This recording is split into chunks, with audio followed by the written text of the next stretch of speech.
Imagine you are standing at the edge of a vast, silent swamp in Central Africa. The air is heavy, thick with the scent of decay and wet earth. Before you, partially obscured by towering papyrus reeds, stands a figure. It is slate grey, 5 feet tall, and perfectly, unnervingly still. It doesn't look like a creature of flesh and blood, but rather a statue carved from ancient stone, a forgotten monument to a forgotten god. And then it turns its head, slowly, mechanically. Its eyes, a piercing pale yellow, fix upon you. They are not the eyes of an animal. They are the eyes of an executioner, cold, intelligent, and utterly devoid of emotion.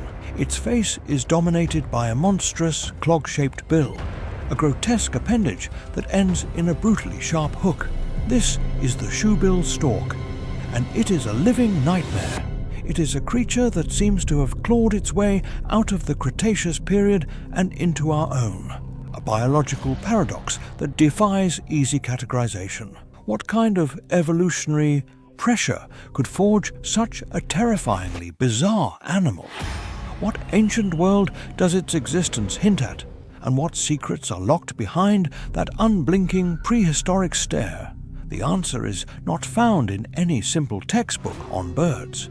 It lies in a story of brutal survival, genetic mystery, and an ecological arms race so extreme it produced one of the most abnormal creatures on the planet.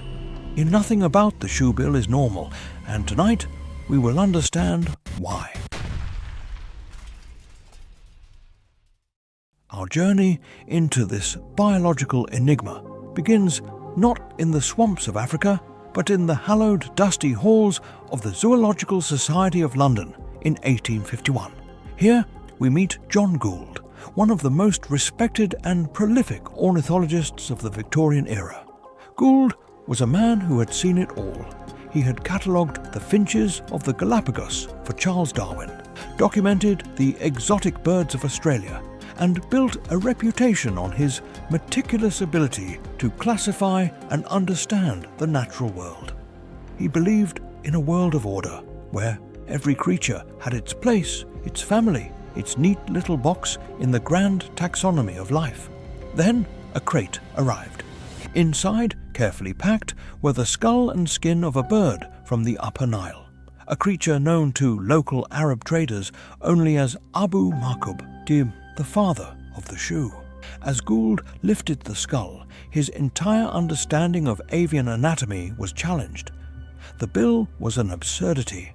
It was 7 inches long and 5 inches wide, a massive, hollow structure that felt more like a weapon than a beak. It was a caricature, a biological impossibility. He had never seen anything like it. His colleagues were equally baffled. Was it a new kind of stork? Its long legs suggested so. A pelican?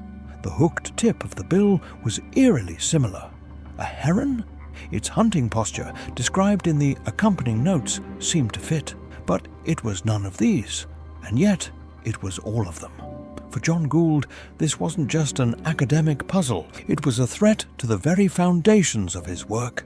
This single skull, this Balaeniceps rex, or whale-headed king, as he would name it, represented a terrifying chaos in a world he had dedicated his life to ordering. His personal stake was his reputation as a master classifier, but the larger stake was the integrity of the scientific order itself.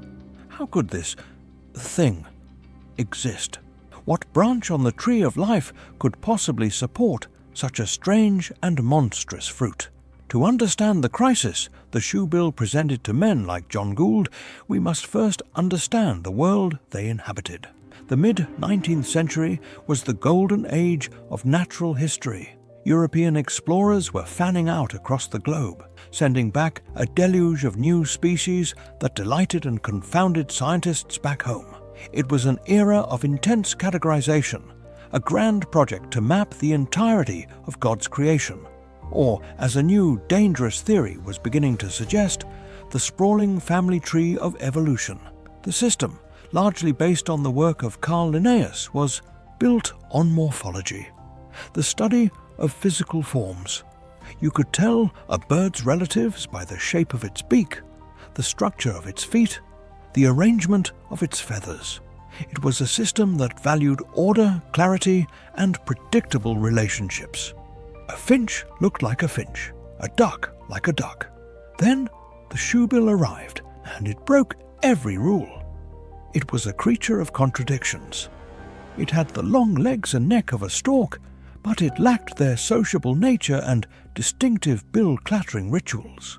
It had the wide gape and hooked bill of a pelican, but it didn't have a throat pouch and hunted in a completely different manner. Its powdered-down feathers were similar to a heron's, but its skull structure was utterly unique.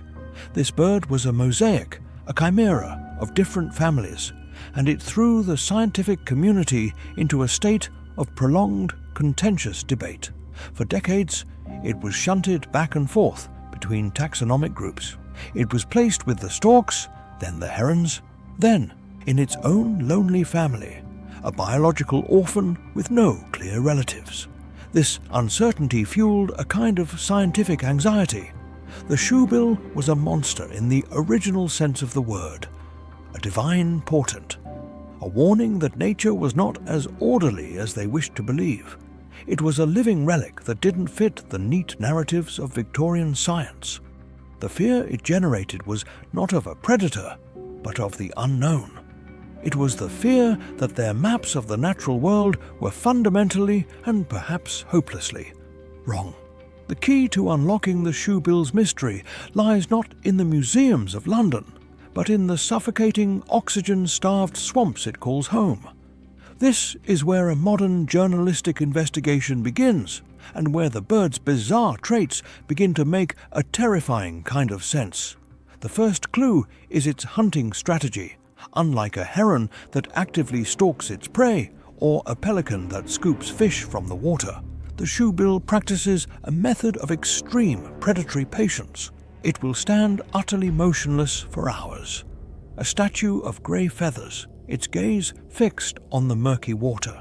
Field biologists have documented individual birds remaining in the same spot for over 6 hours without so much as twitching a feather. This behavior, sometimes called collapsing, is a hyper-specialized adaptation. According to a 2015 study published in the Journal of African Ornithology, this immobility makes it invisible to its primary food source, the marbled lungfish. Lungfish are ancient creatures themselves, capable of breathing air. They surface periodically in these deoxygenated waters to gulp air, and it is in that precise moment of vulnerability that the shoebill strikes. The attack is an explosion of violence. In a fraction of a second, the bird lunges forward, its massive bill crashing into the water with enough force to stun or kill its prey on impact. It is less a hunt and more an ambush, a perfectly timed execution. This brings us to the bill itself, the feature that so confounded John Gould. It is not a clumsy, oversized shoe. It is a precision-engineered killing tool, biomechanical analysis, like the work conducted at the University of Antwerp's Evolutionary Morphology Lab, reveals the bill is both incredibly strong and surprisingly lightweight, a marvel of biological engineering. The broad surface is for maximizing impact, while the sharp edges, known as tomaya, function like shears. The final, horrifying piece of the design is the sharp hook at the tip, called a nail. When the shoebill catches a large lungfish, or even a baby crocodile, it uses this hook to pierce the spinal cord, decapitating or disabling its victim before swallowing it whole. This extreme weaponry is a direct evolutionary response to its prey. Lungfish are powerful, slippery, and protected by a layer of thick mucus. A typical heron's spear-like beak would be ineffective. The shoebill's bill is the only tool for the job, a combination guillotine and grappling hook. Its seemingly grotesque form is, in fact, the pinnacle of functional design for its unique ecological niche. The bird's vocalizations are just as unsettling and specialized. The shoebill does not sing. It does not chirp. Instead, it performs an action called bill-clattering. By rapidly clapping the upper and lower mandibles of its massive beak together, it produces a series of loud, hollow pops that sound eerily like machine gun fire. This sound is not a mating call broadcast to attract a distant partner. It is an intimate greeting between paired birds at the nest and a stark territorial warning to any rivals. According to field recordings analysed by the Fitzpatrick Institute of African Ornithology, the clattering can be heard over a mile away, a percussive declaration of ownership over its hunting grounds. This unique, intimidating sound reinforces the shoebill's solitary and fiercely territorial nature. They are not social birds.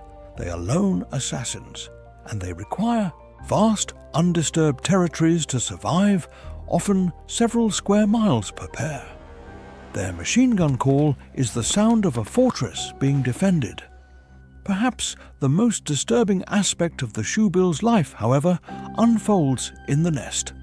It is a brutal drama that reveals the unforgiving logic of its evolution. A female shoebill typically lays 1 to 3 eggs, but it is an almost universal rule that only one chick will survive.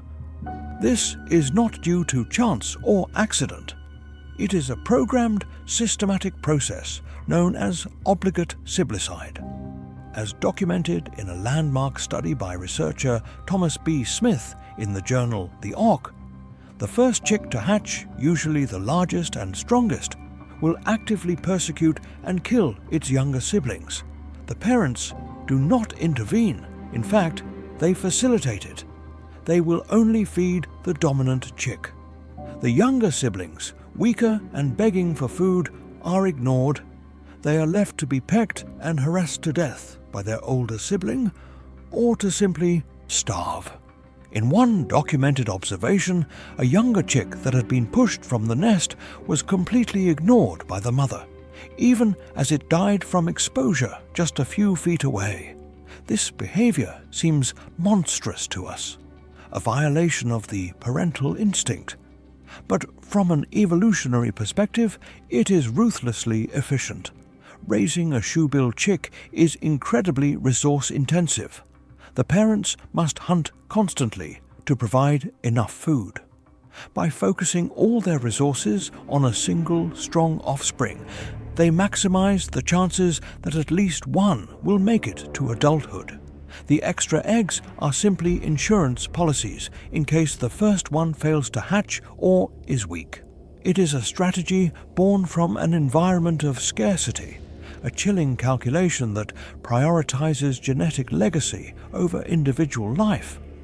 For over 150 years, the shoebill remained a taxonomic puzzle, its physical form telling a dozen conflicting stories.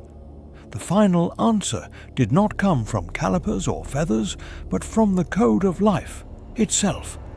The advent of genetic sequencing in the late 20th and early 21st centuries finally allowed scientists to read the shoebill's true history. A comprehensive phylogenetic study published in the journal Molecular Phylogenetics and Evolution in 2003, and later confirmed by subsequent research, delivered the verdict. The shoebill is not a stork. It is not a heron. Its closest living relatives are the pelicans. The analysis of its mitochondrial and nuclear DNA placed it firmly within the order Pelecaniformes. Yet, it is in a family all its own, the Balaeniceps. The genetics revealed that the shoebill's lineage diverged from the ancestors of modern pelicans tens of millions of years ago. It is the last surviving member of a now extinct branch of that family tree. The similarities to storks and herons are a spectacular example of convergent evolution, where unrelated species independently evolve similar traits to adapt to similar lifestyles or environments. The shoebill evolved long legs to wade in swamps like a stork. It evolved a patient, stalking hunt like a heron. But its core identity, its genetic blueprint, is that of an ancient, aberrant pelican, one that traded the throat pouch for a weapon. The mystery that plagued John Gould was finally solved. The shoebill was not a chaotic monster.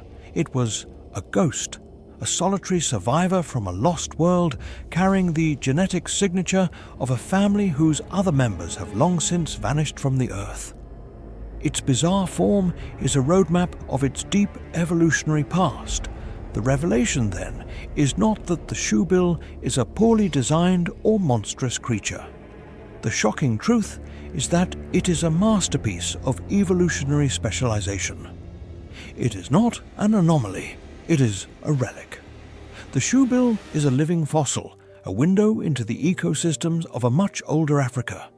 Its entire being is a finely tuned response to a single ancient challenge: how to survive in the papyrus swamps by hunting the prehistoric lungfish. Every bizarre feature that so unnerved early observers is, in fact, a perfect solution to a specific problem. Its unsettling stillness is the ultimate camouflage. Its terrifying bill is the perfect weapon for its armored, slippery prey.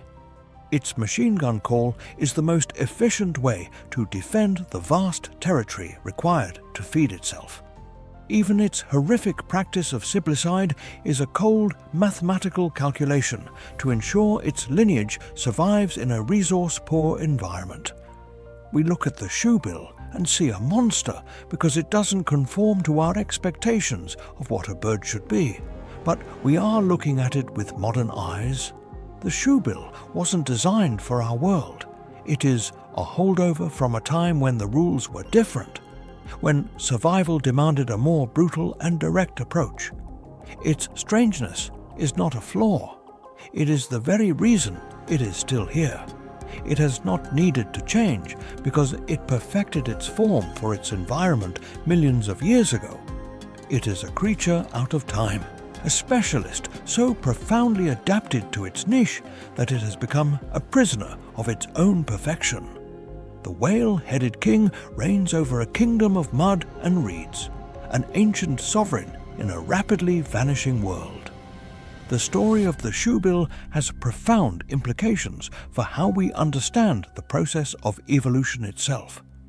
We often think of evolution as a constant forward-marching force, always creating new, more complex forms. But the shoebill teaches us that evolution can also be about stasis, about finding a perfect solution and then stopping. It represents a different kind of success, not the success of diversification, but the success of endurance. It is a testament to the power of hyper-specialization. By becoming the undisputed master of a single, difficult environment, it has outlasted countless other species. But this very specialization is also its greatest weakness in the modern world. Its entire existence is tied to the health of the vast, pristine papyrus swamps of Central and Eastern Africa. As documented by the International Union for Conservation of Nature, which lists the species as vulnerable, these habitats are now under severe threat from agriculture, pollution, oil exploration, and climate change. The shoebill cannot adapt to a different environment. It cannot eat different food. It is shackled to the lungfish, which is shackled to the swamp. If the swamps disappear, the shoebill will disappear with them, and millions of years of unique evolutionary history will vanish in an instant. The shoebill, therefore, becomes more than just a biological curiosity. It is a sentinel species, a barometer for the health of some of the world's most vital and threatened wetland ecosystems. Its survival is inextricably linked to our own ability to preserve these last wild places. It reminds us that the strangest, most ancient branches of the tree of life are often the most fragile. So we return to the edge of the swamp, to that slate-grey statue with the executioner's eyes. We are no longer just looking at a strange bird. We are looking at a living artifact, a creature that embodies the deep and often brutal history of life on this planet. That unblinking stare is not one of malice, but of immense, unwavering focus, a concentration honed over millennia for a single purpose. Its grotesque bill is not a mistake, but a key that unlocked a kingdom. We see a monster because we do not understand its world. But the shoebill is not the abnormality. The abnormality is a world that no longer has room for such ancient and magnificent specialists. The shoebill is a ghost from the past, warning us about the future. And so, the next time you look upon a creature that seems strange or out of place, ask yourself, is it truly an oddity? Or is it a master of a world you simply cannot see? A perfectly adapted survivor whose story is far deeper and more complex than you could ever imagine.